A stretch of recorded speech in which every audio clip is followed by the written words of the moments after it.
second review sheet for the 6465 quiz on substitution and elimination. Now all of these 7 problems deal with elimination. Some of them are a little bit harder than others. So we're going to go ahead and look at some of these. Alright, let's look at number 1. First thing you want to do, you want to make sure that a variable is getting canceled out right away.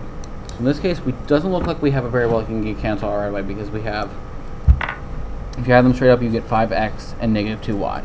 So you want to look and see, alright, which ones have positive and negative? Looks like y in this case has positive and negative, so maybe you want to get rid of the y's. You can also get rid of the x's, it doesn't really matter, you should get the same answer regardless.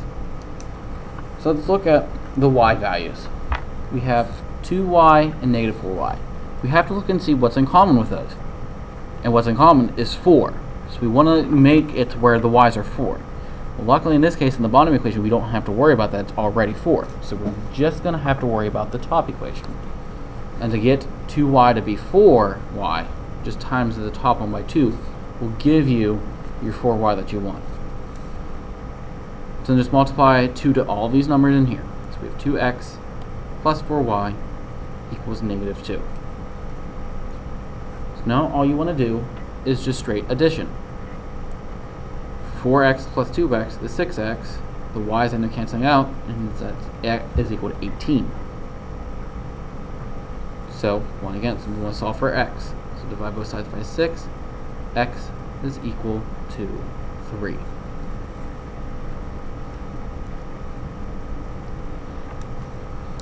Not done yet. We still want to find what y is equal to. So plug 3 in for x in either one of the first two original equations. I'm going to choose the first one.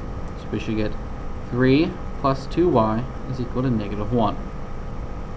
Subtract 3 to both sides, we get 2y is equal to negative 4. And divide by 2, you get y is equal to negative 2. So our solution should be 3, negative 2.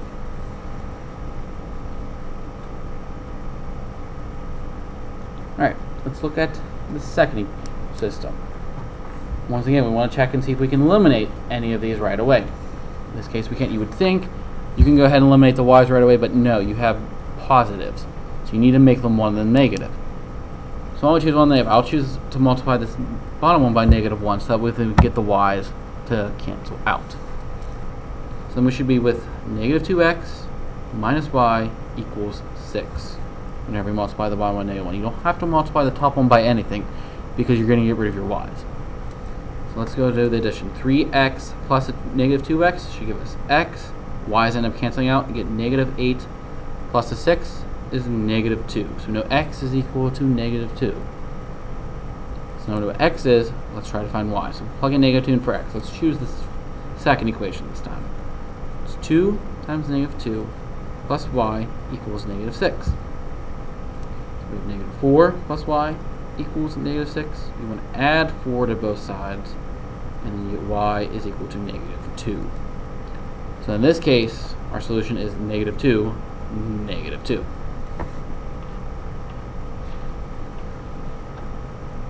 Okay, let's look at the question number 3. Once again, we'll check and see if we can get rid of any of the variables. In this case, we can't just yet.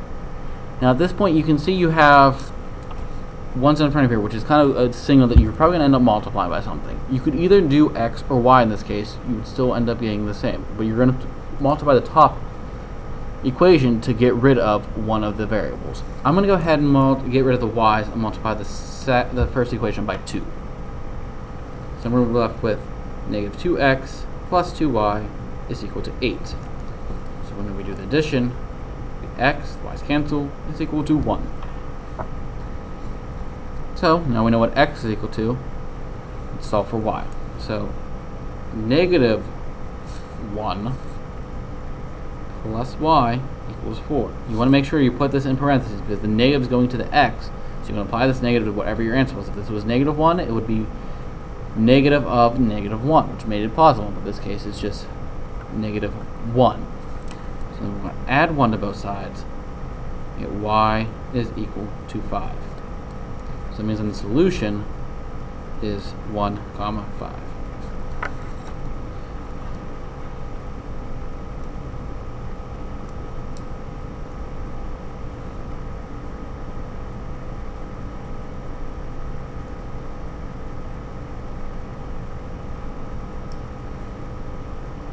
look at number 4. Now this one looks a little different.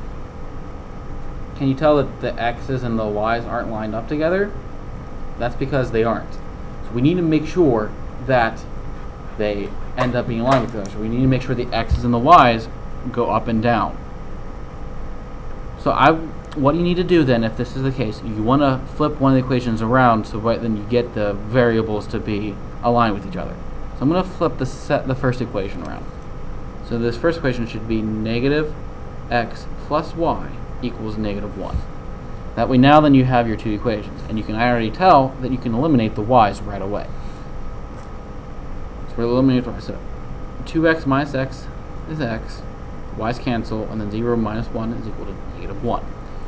So we now know that means x is equal to negative 1. So let's plug in negative 1 in for x in one of the two original equations. Let's choose the first one. So y minus negative 1 is equal to negative 1. Once again, you want to make sure you plug in negative 1 in for x. So this ends up becoming a plus. So that means we're actually going to end up subtracting 1 to both sides. We get y is equal to negative 2. So the solution is negative 1, negative 2. That's going to be one of the most difficult questions that you will see. You won't see this on the quiz, but you should see this, so that way then you can see if you ever have a problem on the keystones, looks like this, if they happen to mix up the variables like that, you know what to do in order to solve the system.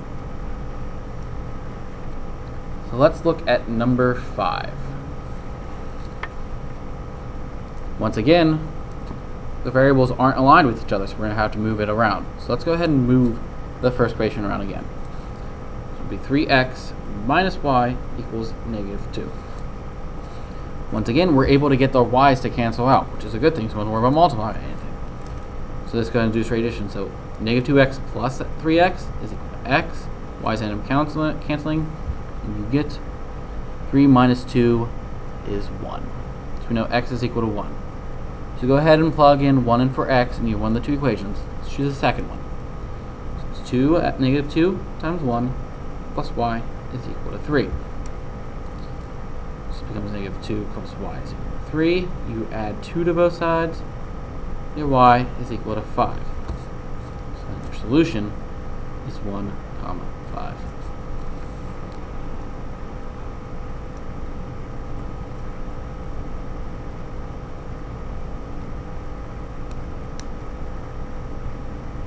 Alright, let's look at number 6. Number 6, we want to see which ones we can get rid of. Let's look at, alright, we have a positive and a negative for y. So let's just go ahead and do that. But we have to think, what's in common with 3 and 8? Well, the next thing that's common with 3 and 8 is 24. So that means we're going to have to multiply the top one by 8 and the bottom one by 3 in order to get our y's to cancel out. So times this by 8 and times this by 3. So on our first equation, we should get 72x minus 24y is equal to 24. And then we have 9x plus 24y is equal to negative 41.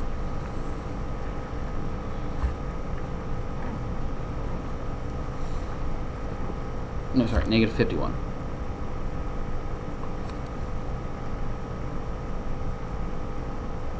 So then the next step is just to add these up, so you get 81x, y's cancel, is equal to negative 27. Once again, this one looks ugly because we're going to have a fraction, but that's okay. So divide both sides by 81. X is equal to negative 27 over 81, which is equal to negative 1/3. So if you want to take, first of all, you can just take both of those, divide by 9, you get 3 over 9, which also then can be reduced to 1 over 3. So we know x is 1/3. Why don't we just keep it as a fraction? So let's go ahead and solve for y. Go ahead and use the second equation. So 3 times negative 1/3 plus 8y is equal to negative 17. So this becomes a negative 1. 8y is equal to negative 17. Add 1 to both sides. You get 8y is equal to negative 16. So then y is equal to negative 2. So then our solution is negative 1/3, negative 2. So that, I know that looks ugly, but I'm working out that you only have one fraction and then one whole number, so it's really not as bad as you may seem to be. Alright, so let's go over the last question on this review. Once again, we'll look and see if we can eliminate any of the variables. Right now we can't. And also, none of these are negative, so that means we're going to have to multiply by a negative number. So why don't we go ahead and get rid of the x's. So we know we have a 5 and a 3, so we need to find something that's common with 5 and 3. The next number would be 15, so we need to get those to 15. So means we're going to have to times the top one by 3 and the bottom one by 5. We can choose either one of them to be the negative, because it really won't matter. So let's go ahead and choose this top one to be the negative, and the bottom one's going to stay as the positive. So we do negative 3 times 5x is negative 15x. Negative 3 times 2y is minus 6y, and that's equal to 3. Bottom one. 5 times 3x is 15x. 7y times 5 is 35y. And then 11 times 5 is 55. Go ahead and do the straight addition. You get 29y is equal to 58. And divide both sides by 29. You get y is equal to 2. So now we know what y is equal to, we want to find what x. So go ahead and plug in 2 for y in either one of the two original equations. I'm going to choose the first one. So 5x plus 2 times 2 equals negative 1. 5x plus 4 equals negative 1. Subtract 4 to both sides, you get 5x is equal to negative 5. So that means then x is equal to negative 1. So then your solution is negative 1, 2. So that's how you guys do elimination with more difficult problems.